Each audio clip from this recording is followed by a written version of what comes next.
Hello friends, here we are going to discuss today copyright, neighboring rights and industrial designs, in which we will be discussing the definitions of these terms and various aspects and infringements including copyright, neighboring right and industrial designs. The first term that I am going to discuss today is copyright. Copyright is a legal right which is given by the law of a particular country for a limited time duration. It is one of the forms of intellectual property rights. The other example of intellectual property rights is patent.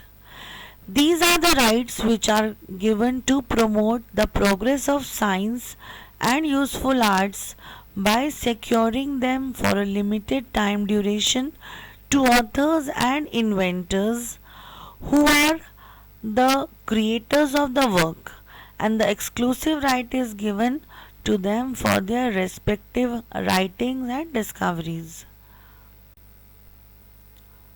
When we are going to discuss the definition of copyright, then here we want to say that copyright is a bundle of rights which is given by the law to the creators of the work, like literary work, example poems, dramatic work like dramas, dances, musical work like lyrics, artistic works like sculptures, statues, and the producers of cinematographic films and sound recordings.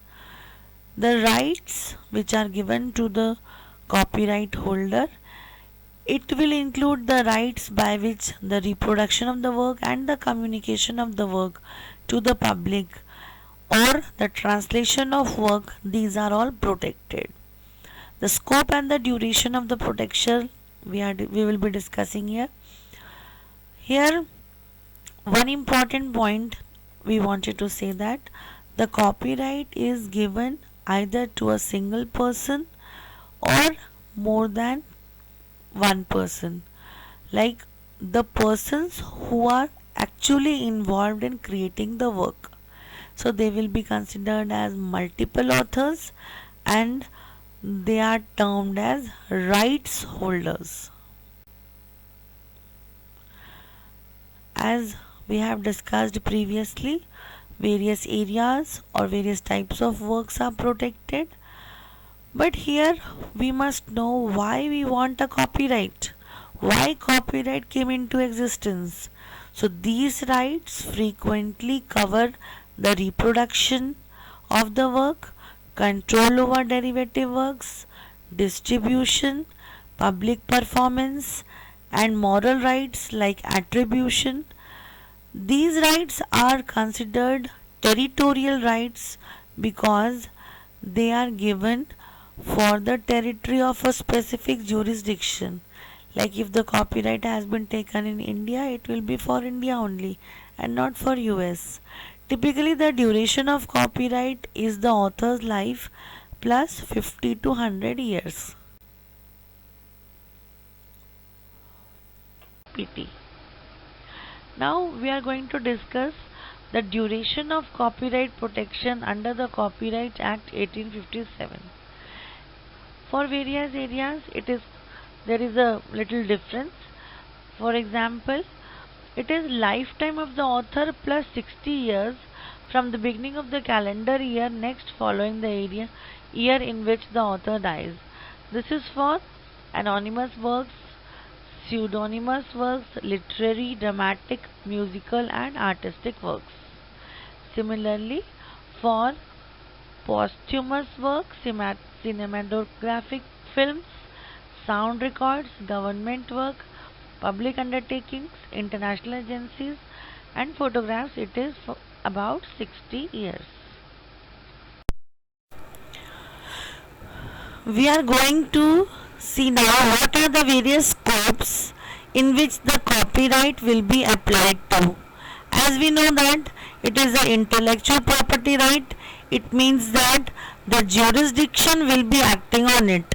So the various examples or the scopes include poems, thesis, motion pictures, choreography, musical compositions, sound recordings, plays, and other literary works. Similarly, paintings, drawings, sculptures, photographs, computer softwares, radio broadcasts, television broadcasts, and industrial designs. These are the areas in which if a person is having a particular work and he has taken the copyright, then no other person could copy it without taking the permission of the inventor. The ownership of copyright under the Copyright Act 1957. As we had discussed previously that the person who is creating the work will be considered as author of the work. It could be one person or more than one person. The author of a work is generally considered as first owner of the copyright under the Copyright Act 1957.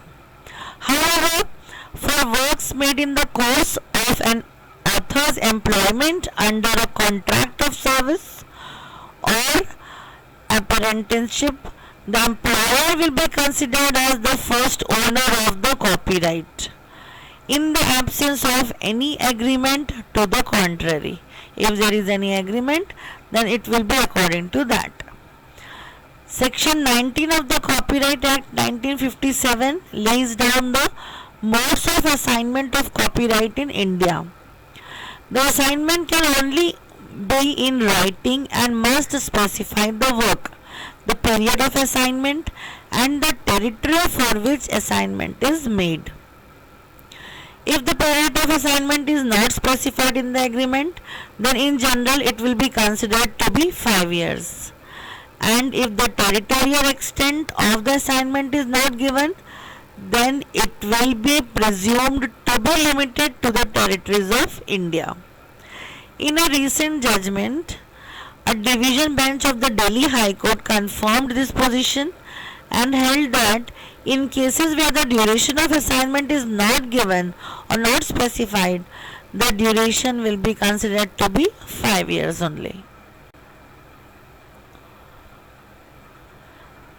There are some of the exceptions to copyright infringement in India. The Copyright Act 1957 exempts certain acts from the ambit of copyright infringement. While many people tend to use the term fair use to denote copyright exceptions in India, it is a factually wrong usage. While the US and certain other countries follow the broad fair use exception, India follows a different approach towards the copyright exceptions. India follows a hybrid approach which we are going to discuss now. Firstly, fair dealing with an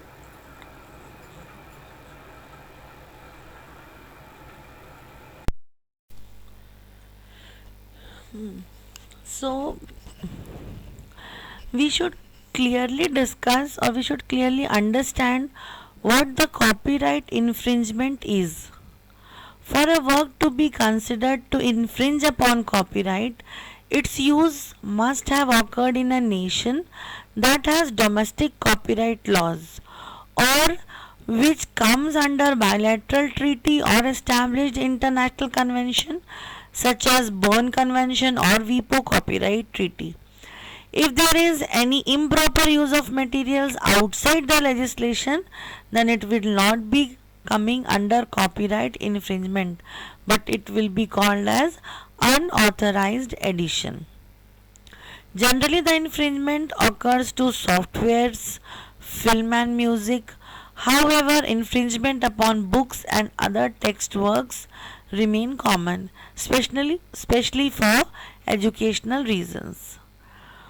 So we had when we are discussing the infringement, then it was found that if there is no monetary loss, then it will not be taken under infringement. Then here other reports also say that if there is no adverse effect and if there is any type of positive effect, then also it will not be taken in infringement. For example, in a case it was found that If a free music content we are accessing in YouTube, then generally it does not hurt the sales but it increases the sales.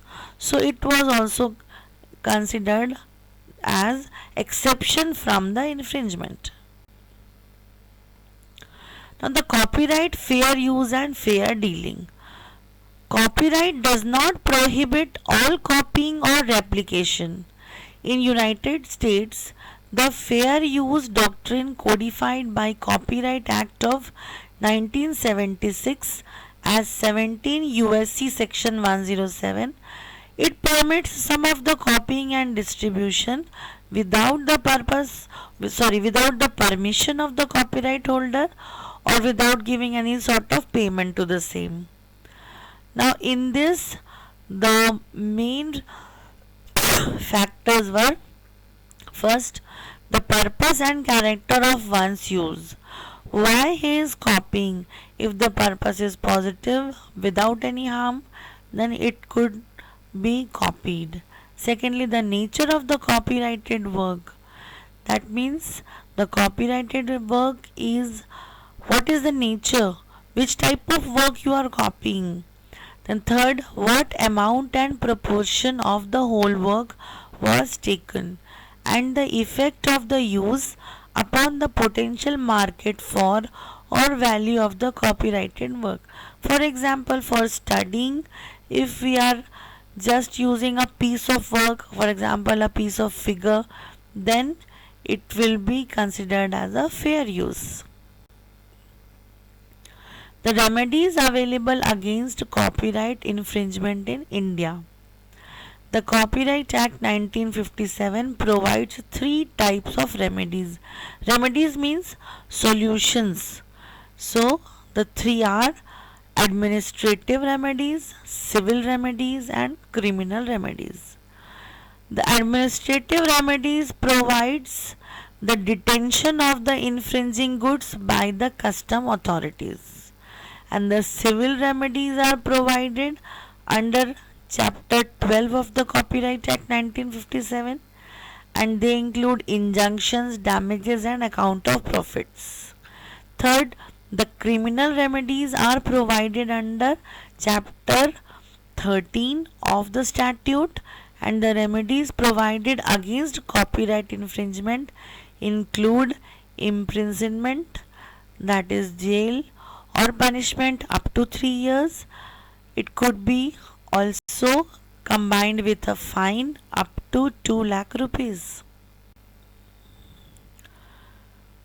Now we will be discussing about neighboring rights.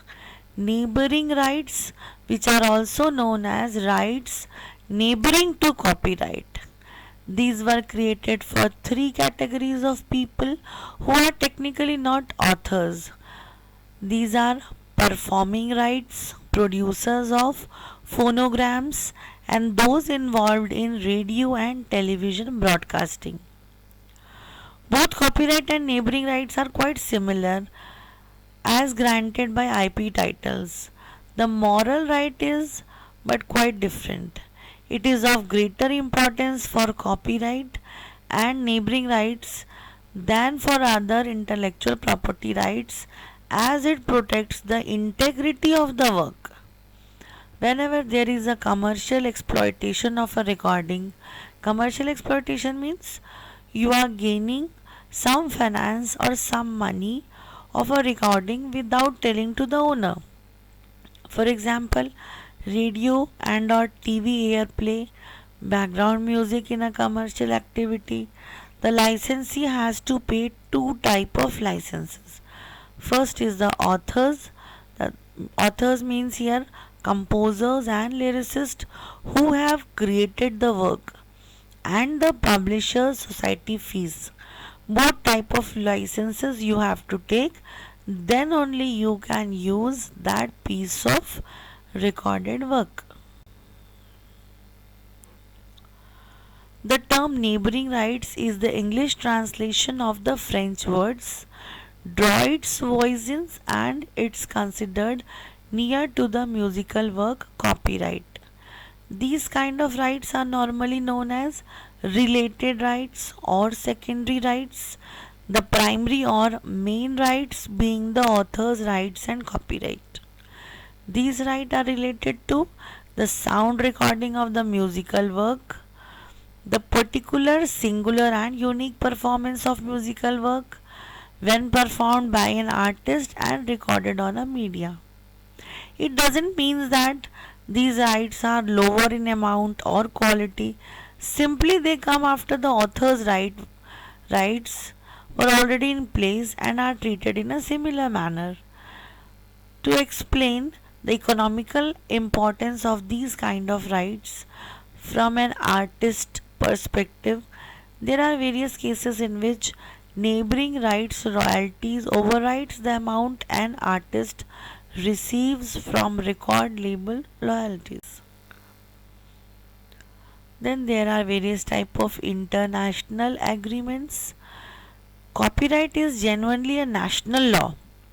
In other words, each country has its own principles, its own norms according to which they give copyright or they give protection. But there is an international instrument or international agreements are there which came into existence since 19th century, and this was made to provide a certain degree of harmonization of protection in all signatory countries.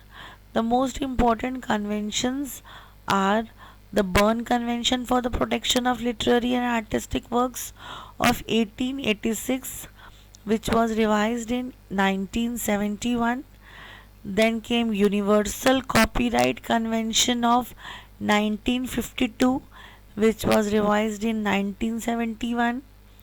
The International Convention for the Protection of Performers, Producers of Phonograms and Broadcasting Organizations of 1961, which is often called as Rome Convention.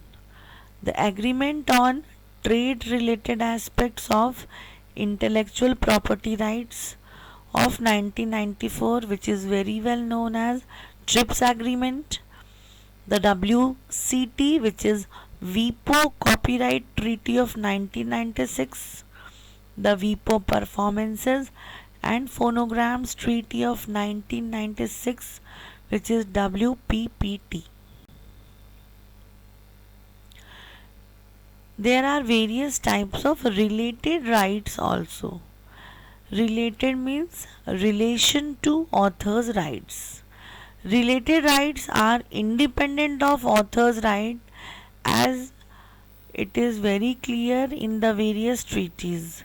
Hence, CD recording of the song is concurrently protected by four type of copyrights. First, author's right of the composer of the music. Second, the author's right of the lyricist. Third, performer's right of the singer and musicians. And fourth, the producer's rights of the person or corporation that made the recording. Then comes industrial designs. In a legal sense, industrial design means the ornamental or aesthetic aspect of an article. It could be any three-dimensional features like shape of an article or two-dimensional features such as patterns, lines or colors. Means any identification mark which any industry has created, not copied, has created, which will identify the identity of that industry. It will be the industrial design. Then standing committee. The standing committee on the law of trademarks, industrial designs and geographical indications is the forum prepared where WIPO members, states and observers meet to address the various issues or problems related to the development of international legal framework for industrial designs.